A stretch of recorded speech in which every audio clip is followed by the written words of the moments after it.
As a 23-year-old, I'd like to believe I speak for many of us out there when I say there's just sort of this pressure, right?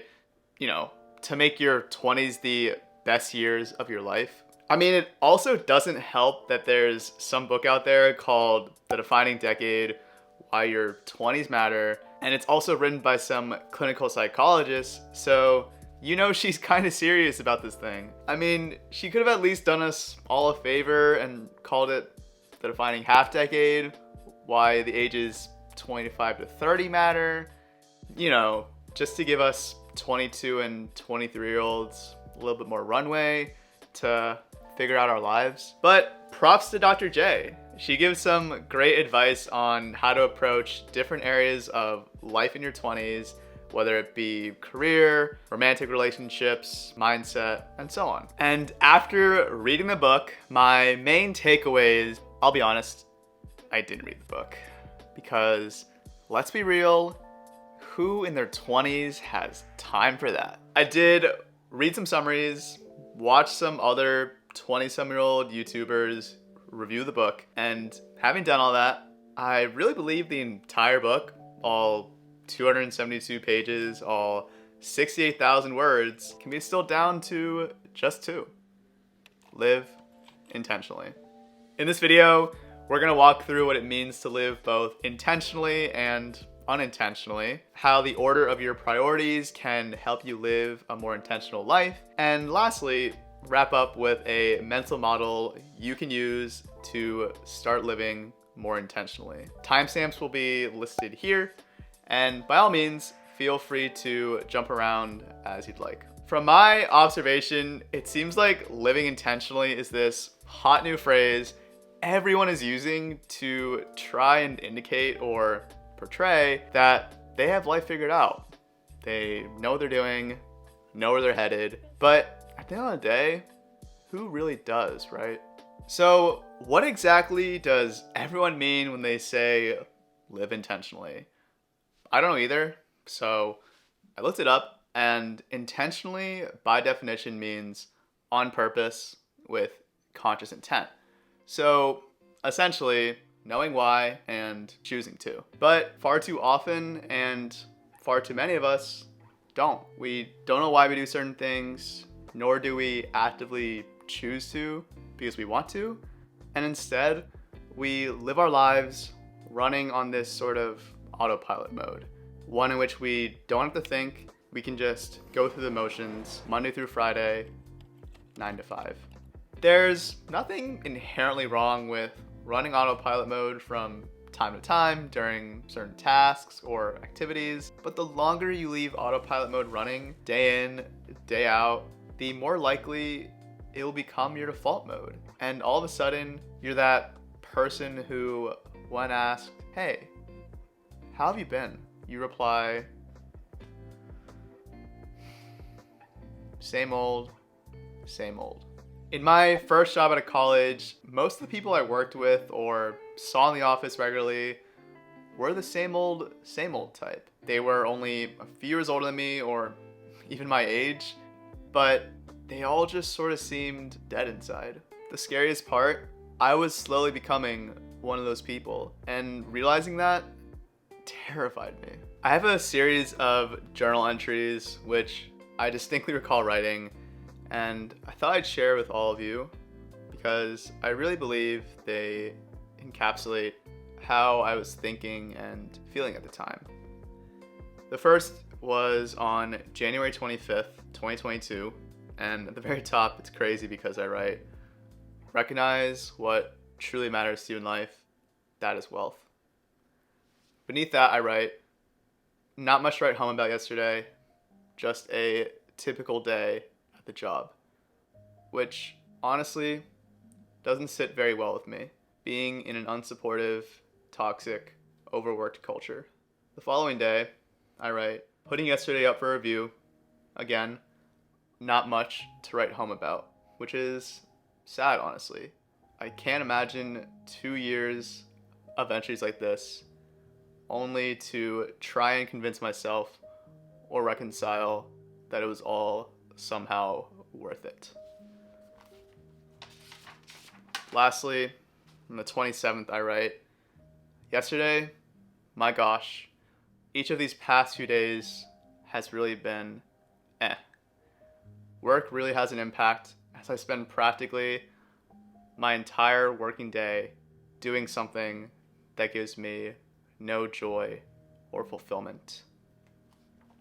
I don't want to keep writing entries like this. Yeah.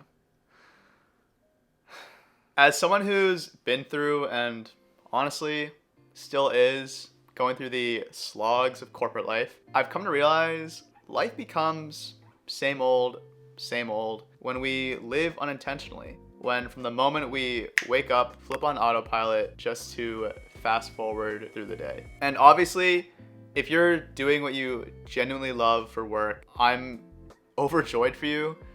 But in all honesty, how many of us really are? If we all were, I honestly wouldn't be making these videos. So unless we find something we can genuinely wake up excited for each and every day, something we wouldn't want to fast forward through, our lives become this endless cycle. An endless cycle of autopiloting ourselves to the weekend, the next vacation, when we get to turn off autopilot, don an entirely new identity, only to be yanked and placed back into reality to do it over and over and over again. The weeks become years, the years become decades, and you're married, have a mortgage, a kid, 2, 3, and you're left thinking about all the lives you could have lived, the person you could have been, and all the times you said, I just wish I had a bit more time. But deep down, we know that's not true. Regardless of who we are, we all have the same 24 hours in a day, 168 over the course of a week. So what we mean to say is, this just isn't important to me, not a priority. And honestly, that's okay. Totally normal and honestly expected. We're all unique, have our own unique circumstances, and well, as a result, have differing priorities. But if we want to live intentionally, if we want to live off autopilot, what we need to do is clearly set the order of our priorities. From my observation, people tend to treat their priorities like a 1A, 1B, 1C. All equal, which makes it easy to get them mixed up. But by definition, a priority needs to be ranked, one ahead of or behind the other. Otherwise, when you don't, and life is pulling you from every direction, whether it's career, school, family, your relationship, whatever the case may be, you hesitate to make a decision, or you feel frustrated by the one you do make because you view all your priorities equally. By clearly establishing the exact order of our priorities, not only do we gain the necessary clarity and ability to make quicker decisions in the short term, but we also gain the ability to rebalance and redirect our lives in the long term. Because ultimately, while each step you intentionally take in the short term is important, what's more important is the direction you've intentionally pointed yourself toward in the long term. When it comes to establishing the exact order of your priorities, here's a mental model you can use. I'll admit, it may be a bit dark to think about, but it paints a pretty clear picture. Imagine for a moment your home or wherever you live is burning down. You've got all your possible priorities laid out in front of you, and you can only carry, let's say, 3 or 4 at most, and you don't know how much time you have. Which are you reaching for first, second, third, and if you have time, fourth? Like, seriously, like, take your time, pause the video if you need to, and just think for yourself for a bit. I'll be waiting here. I've got nowhere to be. Actually, I've got the rest of the video to get to, but if you're having trouble thinking on the spot or need more time, by all means, pause the video or come back to it later, and feel free to leave your answers and thoughts in the comment section below. I have a journal entry dating back to August 31st, 2021, the first week of my adult life, in which I quite literally write out my list of priorities in exact numbered order. I start off by writing, I have a lot to be grateful for in my life, just living is one of them. A reminder to live life authentically and realize your priorities. The first, mental, physical, spiritual, and emotional health, followed by family, friends, and relationships. The third, growth in my life.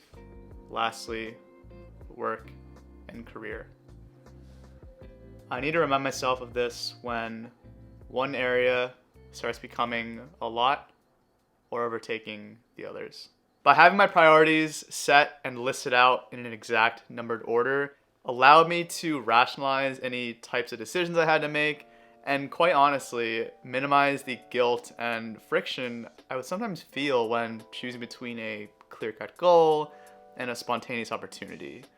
Say, for example, studying for a grad school admissions test of all things, or spontaneously FaceTiming a friend. The textbook, work, whatever else will always be there, but quality and meaningful conversation and time spent with others, those you really care about in life, may not be. Saying all of this, I didn't quite realize at the time, but I was only really being intentional in the short term and not the long term. I had steered myself way off course, and I was starting to feel the effects on my life and my mental health. But that's a story for another video. So if you want to make the most of not just your 20s, but life as a whole, just remember 2 words: be intentional. I mean, hell, if you want to be super extra for some reason, then get a tattoo somewhere just as a reminder. So if you want to start living more intentionally, you need to start by figuring out not only what your priorities are to begin with, but to then clearly establish what order you choose to arrange them in. And it goes without saying that as you change and experience life, your priorities and the exact order will likely change and shift around as well. What's more important is that you routinely check in with yourself and your list of priorities and make sure you're living in alignment with them. If life ever feels off or you've steered yourself way off course, just as I did, then check in with your list of priorities and start at the end, work your way back to the beginning. Define what kind of person you aspire to be, the life you aspire to live, and set not only your priorities, but the exact order in which they fall accordingly. From there, intentionally make the micro adjustments in your day-to-day life, because ultimately, how you spend your days is how you spend your years. For as much as we may not want to actively acknowledge or think about this, life isn't guaranteed. For as invincible as we feel when we're young, our 20s aren't guaranteed. And the last thing we want is to look back at our lives and to mourn the person we could have been, the different lives we could have lived, all the time we wish we could have back, all the time spent living on autopilot, just fast forwarding through life, going through the motions, rather than sitting in the driver's seat, truly living. And you'll need a book by a clinical psychologist to tell you that.